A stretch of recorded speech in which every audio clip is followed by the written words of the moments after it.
Bismillahirrahmanirrahim. Assalamualaikum warahmatullahi wabarakatuh. Innal hamdalillah nahmaduhu wa nasta'inuhu wa nastaghfiruh wa na'udzu billahi min shururi anfusina wa min sayyiati a'malina. Man yahdihillahu fala mudilla lah wa man yudlillahu fala hadiyalah, amma ba'du. Alhamdulillah, pada kesempatan kali ini kita dapat bertemu kembali dalam keadaan sehat walafiat. Baik, langsung saja pada video kali ini kita akan belajar tentang Al-Quran Hadis kelas 11 yang berjudul Tujuan dari Penciptaan Manusia dan Jin, yang di dalamnya nanti kita akan membahas tentang Quran Surat Al-Baqarah ayat 30 sampai 32 serta Quran Surat Az-Zariyat ayat 56 serta hadis Nabi tentang yang ada kaitannya dengan materi tersebut. Pembahasan yang pertama yaitu Quran Surat Al-Baqarah ayat 30 sampai 32 yang bunyinya A'udzu billahi minasyaitonir rajim. Bismillahirrahmanirrahim. Wa idh qala rabbuka lil malaikati inni ja'ilun fil ardi khalifah qalu ataj'alu fiha may yufsidu fiha wa yasfikud dima' wa nahnu nusabbihu bihamdika wa nuqaddisu lak qala inni a'lamu ma la ta'lamun. وعلم آدم الأسماء كلها ثم عرضهم على الملائكة فقال أنبئوني بأسماء هؤلاء إن كنتم صادقين قالوا سبحانك لا علم لنا إلا ما علمتنا إنك أنت العليم الحكيم, yang artinya ialah ingatlah ketika Tuhanmu berfirman kepada para malaikat, sesungguhnya aku hendak menjadikan seorang khalifah di muka bumi. Mereka berkata, mengapa engkau hendak menjadikan khalifah di bumi itu orang yang akan membuat kerusakan padanya dan menumpahkan darah, padahal kami senantiasa bertasbih dengan memuji engkau dan mensucikan engkau. Tuhan berfirman, sesungguhnya aku mengetahui apa yang tidak kamu ketahui.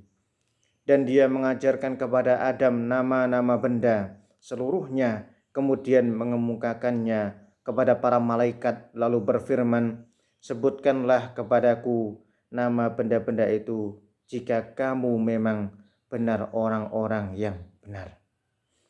Lalu mereka menjawab, Maha suci engkau, tidak ada yang kami ketahui selain dari apa yang telah engkau ajarkan kepada kami. Sesungguhnya engkaulah yang maha mengetahui lagi maha bijaksana. Kita dapat mengambil kesimpulan dari ayat tersebut bahwa manusia diciptakan di muka bumi ini sebagai khalifah. Dan Allah pun maha mengetahui kenapa manusia diciptakan di muka bumi ini. Padahal nantinya manusia itu pasti ada yang namanya pertumpahan darah, saling membunuh. Tapi nanti kembali kepada firman Allah. Allah yang akan mengatur segalanya. Kemudian kita akan membahas Quran Surat Az-Zariyat ayat 56. A'udzu billahi minasyaitonir rajim. Bismillahirrahmanirrahim. Wa ma khalaqtul jinna wal insa illa liya'budun. Yang artinya adalah, dan aku tidak menciptakan jin dan manusia melainkan supaya mereka mengabdi kepadaku. Arti mengabdi sini adalah menyembah Allah. Tujuan dari diciptakannya jin dan manusia tidak lain dan tidak bukan adalah untuk menyembah Allah Subhanahu wa ta'ala.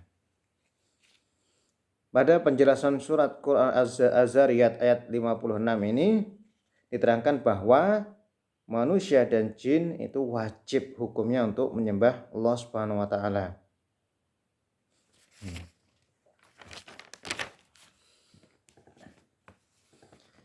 Arti dari ibadah adalah menghambakan diri, tunduk dan patuh kepada Allah Subhanahu wa taala.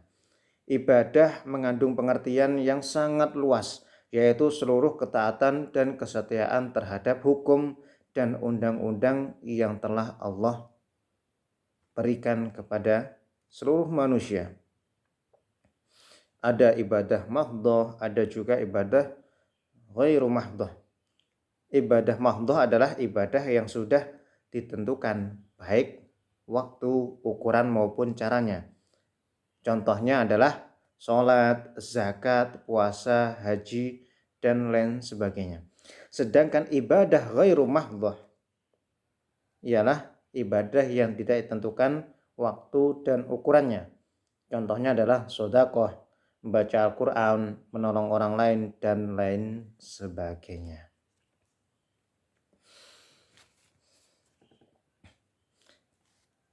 Inti dari kedua surat yang telah saya sebutkan tadi ialah bahwasanya jin dan manusia adalah ciptaan Allah Subhanahu wa taala, serta Allah memerintahkan kepada dua makhluk ini, jin dan manusia, untuk menyembah pada Allah Subhanahu wa taala. Tapi makhluk yang paling sempurna itu adalah manusia. Meskipun kita tercipta dari tanah sedangkan jin tercipta dari api, tapi menurut pandangan Allah, manusialah yang paling sempurna. Tapi menurut pandangan bangsa jin itu merekalah yang paling sempurna.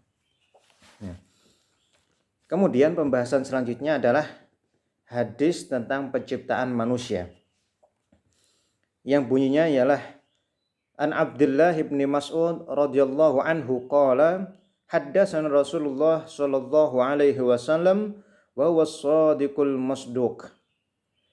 Inna ahadakum yujma'u khalquhu fi batni ummihi arba'ina yawman nutfatan thumma yakunu 'alaqatan mithla dhalika thumma yakunu mudghatan mithla dhalika thumma yursalu ilaihil malak fayanfukhu fihi ar-ruha wa ya'maru bi arba'i kalimatin bikatbi rizkihi wa ajalihi wa amalihi wa syakiyyun aw sa'idun fawallahu alladhi la ilaha ghairuhu inna ahadakum la ya'malu bi amali ahli jannah hatta ma yakunu bainahu wa bainaha al-idhar fayasbiqu alaihi al-kitabu fayamalu bi amali ahli an-nar fayadkhuluha wa inna ahadakum la ya'malu bi amali ahli an-nar hatta ma yakunu bainahu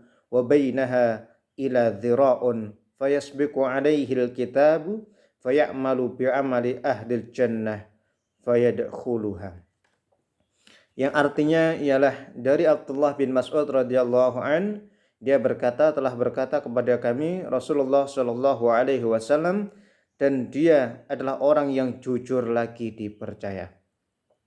Sesungguhnya tiap kalian dikumpulkan ciptaannya dalam rahim ibunya selama 40 hari berupa nutfah atau air mani, kemudian menjadi alaqah segumpal darah, selama itu juga lalu menjadi mudghah menjadi segumpal daging. Selama itu kemudian diutus kepada malaikat untuk meniupkan ruh, dan dia diperintah mencatat 4 kata yang telah ditentukan: rezeki, ajal, amal, dan kesulitan atau kebahagiaan. Demi zat yang tiada ilah kecuali dia, sesungguhnya setiap kalian ada yang melaksanakan perbuatan ahli surga, sehingga jarak antara dirinya dan surga hanyalah sehasta, namun dia telah didahului oleh Alkitab atau takdir. Maka dia mengerjakan perbuatan ahli neraka, lalu dia masuk ke dalamnya. Di antara kalian ada yang mengerjakan perbuatan ahli nar atau penduduk neraka, sehingga jarak antara dirinya dan neraka cuma sehasta, namun dia telah didahului oleh takdirnya. Lalu dia mengerjakan perbuatan ahli surga, maka ia memasuki surga. Hadis riwayat Bukhari, Imam Bukhari. Arti secara global dari hadis tersebut adalah yang pertama, penyebutan as-sadiqul masduq yang artinya adalah jujur lagi dipercaya. Kepada Nabi Muhammad SAW adalah penguatan terhadap beliau yang sangat tinggi, yaitu seluruh apa yang datang darinya dan disampaikannya adalah kebenaran yang mutlak. Risalah yang dibawanya, janjinya itu adalah benar, dan juga ancamannya yang beliau sampaikan adalah benar. Jadi Rasulullah adalah utusan Allah yang diperintahkan oleh Allah untuk menyebarkan berita-berita yang baik, berita-berita yang benar, gitu. Serta ancaman dari Allah itu apa saja. Gitu. Maka dari itu kita sebagai umat Muslim alangkah baiknya untuk mengikuti jejak dari Rasulullah SAW. Kemudian yang kedua adalah menjelaskan fase dari penciptaan manusia pada saat dalam rahim ibunya, dan telah dibenarkan oleh ilmu pengetahuan modern bahwa demikianlah kejadiannya. Hal ini juga difirmankan dalam Al-Quran. Telah disebutkan bagaimana proses dari penciptaan manusia tadi. Kemudian menjelaskan bahwa ditiupnya ruh ke janin yang dikandung seorang wanita adalah pada hari ke-120 atau umur kandungan itu selama 4 bulan. Peristiwa ini akan muncul permasalahan dalam fikih, contoh hukum aborsi. Lalu bila keguguran sebelum 4 bulan, apakah darah yang keluar juga disebut dalam nifas dan lain-lain. Maka dari itu tadi dalam hadis tersebut dijelaskan bahwa ketika umur janin tersebut 4 bulan, maka ada malaikat yang ditugaskan untuk meniupkan ruh terhadap janin tersebut. Gitu ya. Kemudian menjelaskan adanya malaikat yang bertugas meniupkan ruh tadi. Setelah ada 4 bulan, lalu Allah menugaskan malaikat untuk meniupkan ruh kepada janin tersebut. Kemudian menjelaskan takdir Allah Ta'ala bagi semua hamba-hambanya, baik rezeki, ajal, amal, serta bahagia dan kesulitannya. Jadi setelah ditiupkannya ruh tersebut, Allah pun langsung memberikan takdir kepadanya. Entah dari rezekinya, entah dari ajalnya, dari amalnya, entah dari jodohnya, dari hartanya dan lain sebagainya. Kemudian menjelaskan amalan manusia yang berubah di akhir hayatnya, yang baik menjadi buruk atau sebaliknya. Ini tergantung dari amalan kita sebagai manusia. Di akhir hayat kita akan mengerjakan hal-hal yang baik ataupun hal-hal yang buruk. Kemudian menjelaskan bahwa akhir hidup manusia sangat menentukan kehidupan akhiratnya. Maka urgennya seorang muslim selalu berdoa kepada Allah Ta'ala untuk wafat dalam keadaan husnul khotimah atau wafat dalam keadaan yang baik, di jalan yang benar. Baik, mungkin untuk pembahasan kita kali ini sampai di situ dulu. Kurang lebihnya mohon maaf. Untuk selanjutnya nanti kita akan sambung pada pertemuan selanjutnya. Terima kasih atas perhatiannya. Akhirul kalam, wabillahi taufiq wal hidayah. Wassalamualaikum warahmatullahi wabarakatuh.